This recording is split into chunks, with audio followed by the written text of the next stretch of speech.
variété locale Caria qui a pu supporter, qui a pu lever donner quelques panicules. Tout le reste a brûlé.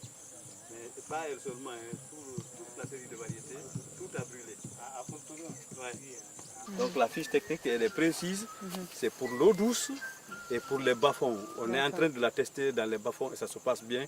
On avait l'hypothèse comme quoi ça peut bien marcher là-bas, on l'a envoyé là-bas en test, mais ça marche très bien.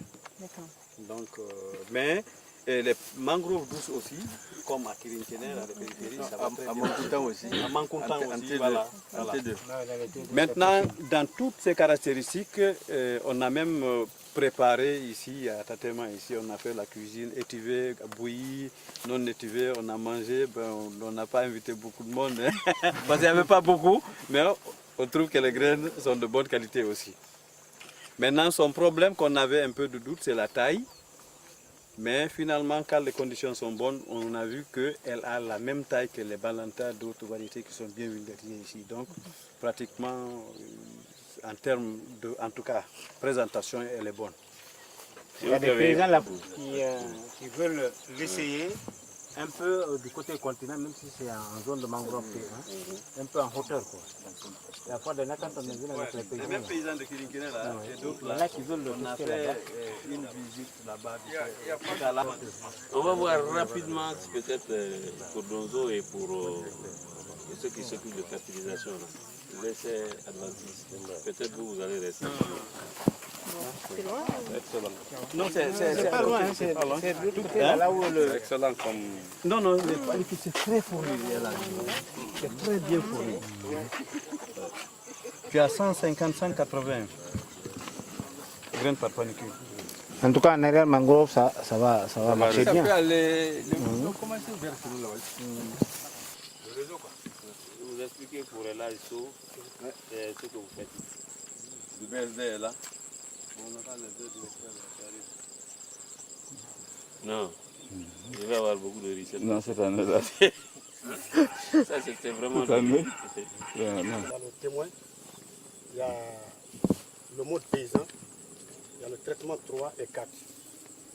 Les traitements 3 et 4, c'était les meilleurs. L'application d'herbicide total avant le défoncement. Le quatrième traitement, c'est 2 défoncements plus une mise en boue. Donc, on a 4 blocs ici.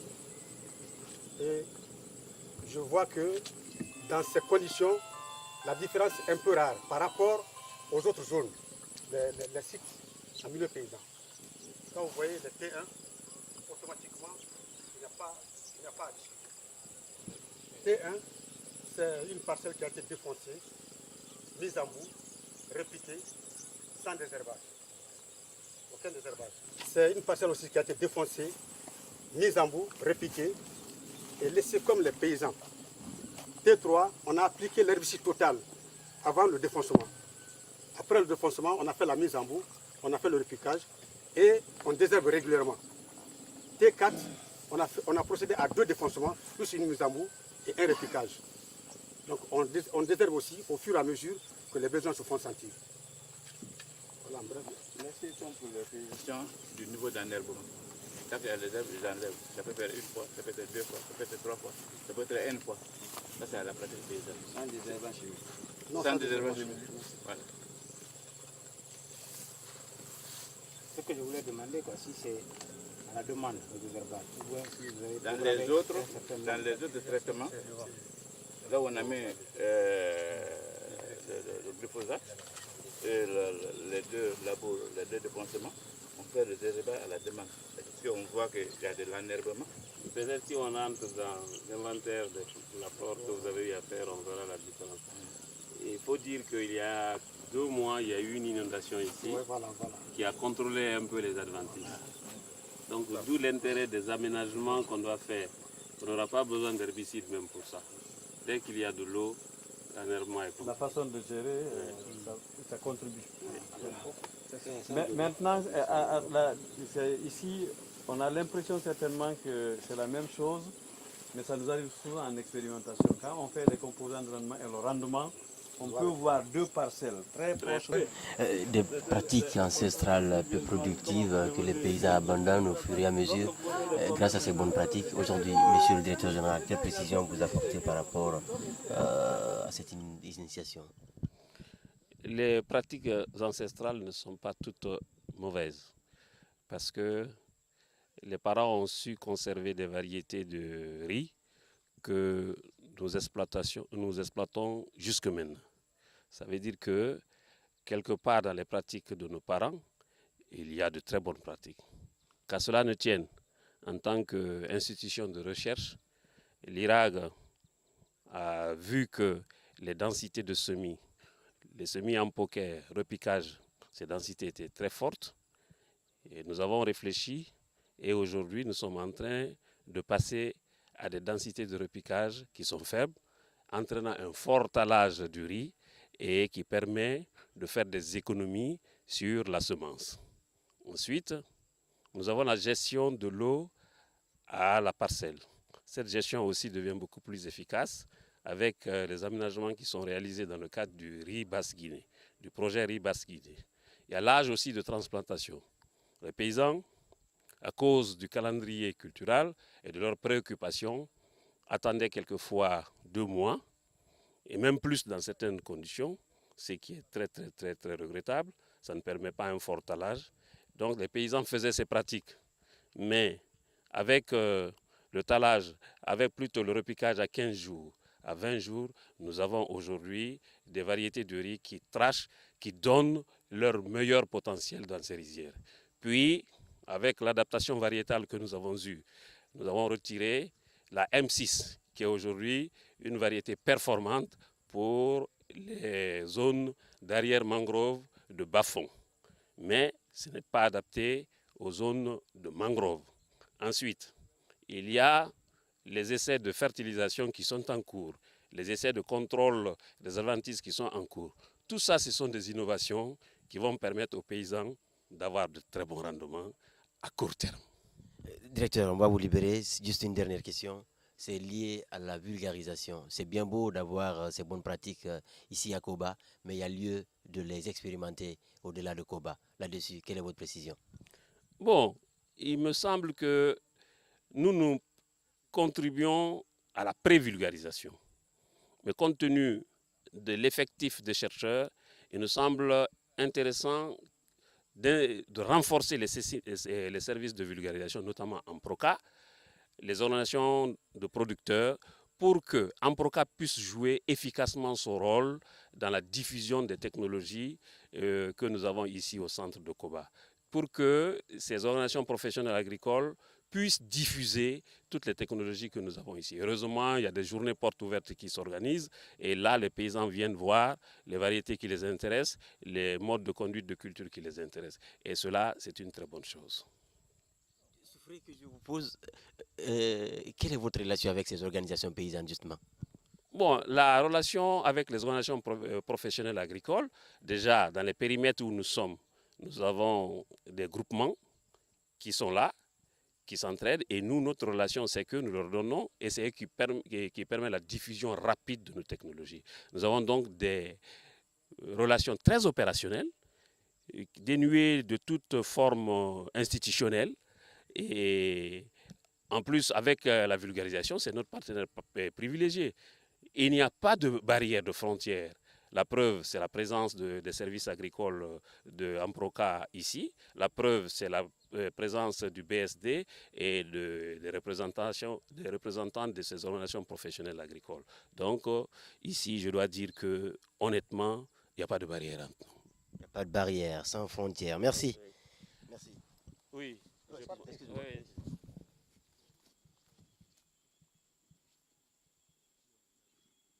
Je veux... C'est bon? Ok. Messieurs, présentez-vous. Moi, c'est Conté Mamadou, directeur exécutif de la Fédération des organisations paysannes de la Basse-Guinée. Nous sommes en Basse-Guinée, précisément à Koba, et aujourd'hui on sent que les paysans sont en train de se familiariser avec ces bonnes pratiques. Là-dessus, quelle est la précision de la FOPBG? Merci de nous poser cette question. D'abord, nous pouvons remercier la collaboration entre la synergie qui existe entre l'IRAG, l'ONG ADAM et la fédération, parce que tout ce que l'IRAG est en train de faire dans la recherche et développement, c'est à notre profit, nous les producteurs. Donc nous remercions très bien cette synergie, sans oublier le financement du bailleur de fonds, l'AFD, qui a financé sous la coordination de la DNGR. Et aujourd'hui, nous avons vu qu'avec les bonnes pratiques, nous améliorons le rendement de nos cultures et les paysans, même ceux qui ne sont pas encadrés par cette recherche, cette pratique de bonnes pratiques culturelles, sont en train de copier, c'est-à-dire qu'il y a des effets de taches d'huile dans les autres casiers. Des effets de taches d'huile dans les autres casiers. Aujourd'hui, nonobstant tous ces acquis, il y a des difficultés. Et pouvez-vous nous faire un petit coup de projecteur sur les difficultés de vos paysans dans ces différents périmètres? Ok, merci. Les difficultés que des paysans sur les différents périmètres là, il y a quand même des grands efforts qui sont faits, mais il y a encore toujours, vous savez que le monde évolue toujours et il a besoin d'une amélioration. Les difficultés sont là par rapport à la gestion de l'eau. La gestion de l'eau dans les casiers, c'est-à-dire la gestion entre l'eau douce et l'eau de mer, et la gestion de l'eau douce même entre les différents casiers, parce que c'est ça que nous avons remarqué dans notre village. Il y a de la rouille qui évolue un peu dans les casiers parce qu'il n'y a pas une bonne circulation d'eau dans les casiers. Donc ça, c'est des difficultés. Et l'autre difficulté, c'est par rapport aux ouvrages. Nous avons des difficultés par rapport aux ouvrages de protection. Les digues de protection et les vannes pour caler l'eau salée à un moment où on n'en a pas besoin de l'eau salée. Donc il y a ces difficultés. Donc c'est pourquoi nous sollicitons toujours que l'État vienne en assistance pour les pratiques que nous ne pouvons pas supporter en tant que paysans, et que l'État vienne et prenne en charge ces activités, c'est-à-dire ça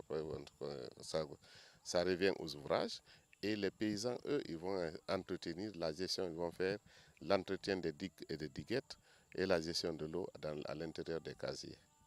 Monsieur, merci. C'est bien, directeur. Félicitations.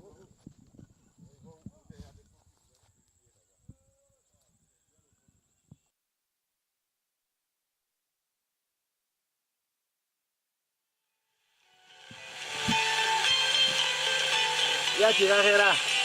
Anu balu mumuna be.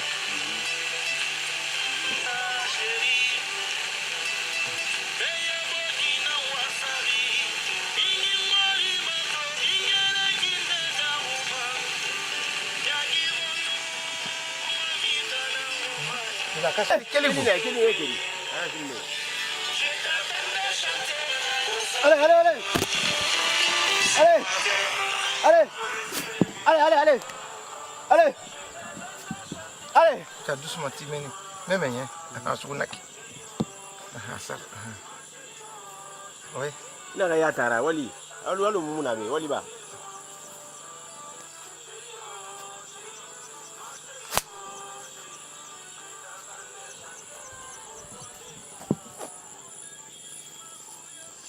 Ok.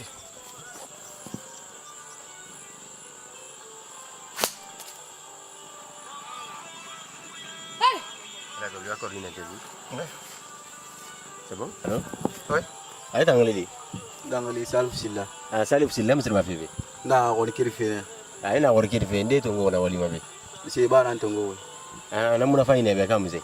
Ah, amuna faina bayati ati. Mena mama na won. Tera fulu. Koni kirifi, koni problème na nganti mo mena valambe. Koni utoro na nganti ma. Allons-y. Ouais, beto. Wali mutoro mbe yati ati. Kweni ba mumuda wa mafu fiti leridi mufati takwi. Tungu fe gesege mamunakati. Ha numari mutanti onanto mo kirifi nanto. Na mantoli na umobe nanto. Monsieur ba malira. Infa idona mali bombo mali sende na kuyanyi na kanaki. Nena mfama ni mali yemi. Ni fe mali yemi. Donc na mali tamma ayi samo sono barato. Mali tambilo ngona kana mala sono. Donc mo fa yo ne nan tankira bi. Ok, c'est bon. C'est bon. Allez, voilà. Allez, voilà. Kiri, oui. Kiri Nasca. Il y a l'autre aussi, on peut prendre. Allez, voilà.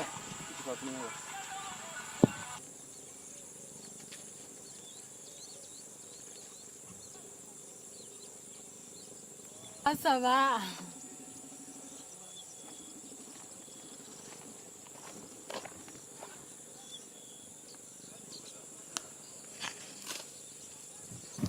De lantina ya. Meti ya fait vraiment.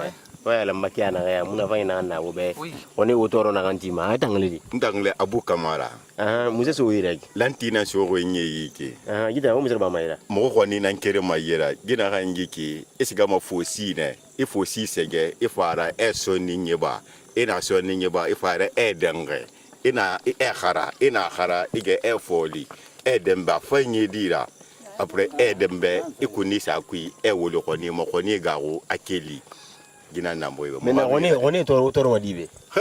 Bore na mo toro mo be sembera bore anu kuranyi anu no ko ni gbeli legi ne ya no gore ni kele mai ne fege gabata nginde ya nyula malera birala. Donc malika na mayati. E malika na mayati eta ayena ga nene singe sama bore no no besuma. Bore no besu kuranyi famfa a besu. Bon ani a khori sa ngol legi famfa adohama anado. Donc re na sanna e ga wali zero. Fera wal kenen to ngwe do sanna. Mon radio ayant fanabi. Ok, c'est bon. Donc, uri bili na uri bili yikele ma uri bili na kon. Fosi uri na la. Ouais, on a na fosi na ma na photo ba fon nan kui. On a to wa sege. Ina apense tumbe mo ko soko man. Apense tumbe mo ko soko. On a to ngoma sono wa sege. On a to ngoma a sege a khesege alo tugi afan khelu man amna tugi. Alors tu dis no sende na tegine tepu no lumane inu siga asege inu fara Ndire na ifanyire ki. Ndire na fanyire. Inu fara abo ina abo asa sugila no khara elfa atungo kore a foli ina foli a yidina a ina singe foli ma angena yiki après ifa yifoli adina yiki inu ga foli de ifa roso abore kore no fa dembe ha abore soko ana abore soko ekuni sama no non kore a wolo konima kono hal mi khina ha gerenara alu uto siga tere manaki gerena ka so net jino ma mi gbegbe ragina na ano ma takire ra minela tellement ka sembe bo ha ka sembe bo ameri gona misere ba anu meri gono ha amu ifa kama kola amde toro mera ema nambara mane ha mi fa kama nambara mane ema nambara mane wallahi itangali amar maya silla amara maya silla. Ok, c'est bon. C'est bon. C'est tout moi faut c'est qui filmer. Faut c'est qui Albert.